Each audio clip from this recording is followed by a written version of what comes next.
నమస్కారం. భారతదేశ గ్రామీణాభివృద్ధికి నాయకత్వం వహించాలనుకునేవారికి ఇది ఒక గోల్డెన్ ఆపర్చునిటీ. అదేంటంటే national institute of rural development and Panchayati Raj అంటే NIRDPR ఒక చాలా ముఖ్యమైన పోస్ట్ కోసం అప్లికేషన్స్ పిలుస్తోంది. ఆ వివరాలేంటో ఇప్పుడు తెలుసుకుందాం.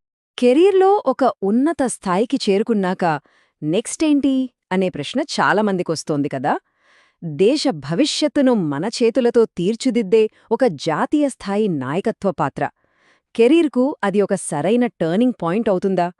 ఇది చాలామంది ఎక్స్పర్ట్స్ని ఆలోచింపజేసే ప్రశ్న. సరిగ్గా ఆ ప్రశ్నకు సమాధానం లాంటిదే ఈ అవకాశం. దేశంలోనే చాలా కీలకమైన సంస్థల్లో ఒకటైన national institute of rural development and Panchayati Raj అదేనండి NIDPR తమ తదుపరి డైరెక్టర్ జనరల్ పదవి కోసం దరఖాస్తులను కోరుతోంది. గుర్తుంచుకోండి, ఇది కేవలం ఒక జాబ్ కాదు, మన దేశ గ్రామీణ స్వరూపాన్నే మార్చగల ఒక పెద్ద బాధ్యత. సరే, ముందుగా మనం ఈ లీడర్షిప్ రోల్ ఎందుకంత ముఖ్యం, దీని వెనుకున్న ఆ సంస్థ ఏంటి అనే విషయాలు తెలుసుకుందాం. అసలు ఈ అవకాశం ఎందుకంత స్పెషలో చూద్దాం. అసలు ఈ NIRDPR అంటే ఏంటి అని ఆలోచిస్తున్నారా? ఇది జస్ట్ ఒక ఆర్గనైజేషన్ కాదండి. మన గ్రామీణాభివృద్ధికి, పంచాయతీరాజ్ సిస్టమ్ని బలోపేతం చేయడానికి ట్రైనింగ్, రీసెర్చ్, పాలసీ మేకింగ్ ఇలా అన్ని విషయాల్లో దేశానికి దారి చూపే ఒక పవర్ఫుల్ సెంటర్ అన్నమాట. చెప్పాలంటే మన దేశంలోని లక్షలాది గ్రామాల భవిష్యత్తు ఈ సంస్థ చేతుల్లో ఉంటుంది. మరి ఇంత పెద్ద కీలకమైన పదవికి ఎవరు అర్హులు? దీనికి కావాల్సిన క్వాలిఫికేషన్స్ ఏంటి, ఇతర కండిషన్స్ ఏమున్నాయో ఇప్పుడు వివరంగా చూసేద్దాం. చూడండి, ఈ టాప్ పొజిషన్కి ఉన్నది ఒకే ఒక వేకెన్సీ. దీనికి అప్లై చేయాలంటే పోస్ట్ గ్రాడ్యుయేషన్ ఉంటే సరిపోదు. దానికి తోడు రూరల్ డెవలప్మెంట్ లేదా దానికి సంబంధించిన ఫీల్డ్లో మంచి రీసెర్చ్ ఎక్స్పీరియన్స్ని చూపే PhD కూడా కంపల్సరీ. దీన్ని బట్టే అర్థం చేసుకోవచ్చు ఈ పదవికి అకాడమిక్గా, స్ట్రాటజిక్గా ఎంత ఇంపార్టెన్స్ ఉందో. ఇక ఏజ్ లిమిట్ విషయానికొద్దాం. ఈ పోస్టుకు అప్లై చేయడానికి మినిమం ఏజ్ 21 సంవత్సరాలు. అంటే యంగ్ లీడర్స్కి కూడా అవకాశం ఇవ్వాలనే ఆలోచన కనిపిస్తోంది. కానీ ఎక్స్పీరియన్స్కి కూడా అంతే ప్రాధాన్యత ఉంది. అలాగే మాక్సిమం ఏజ్ లిమిట్ 50 సంవత్సరాలు. సో దీన్ని బట్టి వాళ్ళు ఎంత ఎక్స్పీరియన్స్, మెచ్యూరిటీ, ఒక స్ట్రాటజిక్ విజన్ ఉన్న లీడర్స్ కోసం వెతుకుతున్నారో క్లియర్గా తెలుస్తోంది. కాబట్టి 21 నుంచి 50 ఏళ్ల మధ్య వయస్సున్న ప్రొఫెషనల్స్ ఈ ఆపర్చునిటీని తప్పకుండా చూడొచ్చు. సరే, క్వాలిఫికేషన్స్ అన్నీ ఉన్నాయనుకుందాం. నెక్స్ట్ వచ్చే డౌట్ ఏంటి? శాలరీ ఎంత, సెలెక్షన్ ప్రాసెస్ ఎలా ఉంటుంది అనే కదా. మరి ఈ పదవికి ఇచ్చే ప్యాకేజ్ ఏంటి, ఎలా సెలెక్ట్ చేస్తారో ఇప్పుడు తెలుసుకుందాం.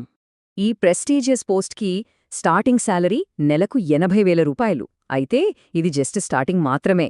ఈ లెవెల్ పోస్టులతో పాటు వచ్చే ఇతర బెనిఫిట్స్, ఆ రెస్పెక్ట్, వాటికి వెలకట్టలేం కదా.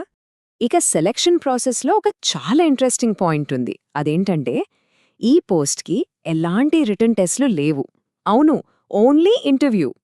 కేవలం ఇంటర్వ్యూ ఆధారంగానే సెలెక్షన్ ఉంటుంది. అంటే హై లెవెల్ ప్రొఫెషనల్స్ టైంని గౌరవిస్తూ వాళ్ల ఎక్స్పీరియన్స్, విజన్కే ఎక్కువ ఇంపార్టెన్స్ ఇస్తున్నారన్నమాట. అంతేకాదండోయ్, అప్లికేషన్ ఫీజు కూడా ఏమీ లేదు. అవును, 0 అప్లికేషన్ ఫీ. సో క్వాలిఫికేషన్స్ ఉన్న ఎవరైనా సరే ఎలాంటి సంకోచం లేకుండా అప్లై చేసుకోవచ్చు. సరే, ఈ అవకాశం నాకే కరెక్ట్ అనిపిస్తోంది అని ఎవరికైనా అనిపిస్తే అప్లికేషన్ ప్రాసెస్ ఎలాగో ఇప్పుడు స్టెప్ బై స్టెప్ చూద్దాం. అప్లికేషన్ ప్రాసెస్ చాలా సింపుల్గా ఉంటుంది. ఏం చేయాలంటే ఫస్ట్ NIRDPR ఒఫీషియల్ వెబ్సైట్కి వెళ్ళాలి. అక్కడ రిక్రూట్మెంట్ సెక్షన్లో అప్లికేషన్ ఫామ్ దొరుకుతుంది. దాన్ని డౌన్లోడ్ చేసుకొని వివరాలన్నీ జాగ్రత్తగా ఫిల్ చేయాలి. ఆ తర్వాత ఫిల్ చేసిన ఫామ్ని ఇప్పుడు మనం చూడబోయే అడ్రస్కి పోస్ట్ చేయాలి. అంతే.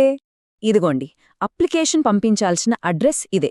కావాలంటే ఒక నోట్ చేసుకోండి లేదా స్క్రీన్షాట్ తీసుకోండి. Address: deputy secretary training, ministry of rural development, department of rural development, room number 10, core 5A, India habitat centre, Lodhi road, New Delhi 110001. Correct అడ్రస్కి పంపించడం చాలా ఇంపార్టెంట్. ఓకేనా? అన్నిటికన్నా ఒక ముఖ్యమైన విషయం ఉంది. అదేంటంటే టైం. ఎంత క్వాలిఫైడ్ అయినా సరే కరెక్ట్ టైంకి అప్లై చేయకపోతే వేస్ట్ కదా. సో డెడ్ లైన్ని ఖచ్చితంగా గుర్తుపెట్టుకోవాలి. అప్లికేషన్స్ వాళ్లకి చేరాల్సిన లాస్ట్ డేట్ January 21, 2026. ఈ డేట్ మీ క్యాలెండర్లో ఇప్పుడే మార్క్ చేసి పెట్టుకోండి. లాస్ట్ మినిట్ వరకు వెయిట్ చేయకుండా వీలైనంత త్వరగా అప్లికేషన్ పంపించడం చాలా మంచిది. సో చూశారు కదా, ఇది కేవలం ఒక జాబ్ నోటిఫికేషన్ కాదు, ఇది దేశ నిర్మాణంలో భాగమయ్యేందుకు వచ్చిన ఒక అరుదైన పిలుపు. తమ అనుభవం, తమ విజన్తో భారతదేశ గ్రామీణ భవిష్యత్తును మార్చగలమని నమ్మేవారికి బహుశా ఇది కెరియర్లో ఒక కొత్త చారిత్రాత్మక అధ్యాయానికి నాంది కావచ్చు. మరి ఈ సవాలుకు సిద్ధమేనా?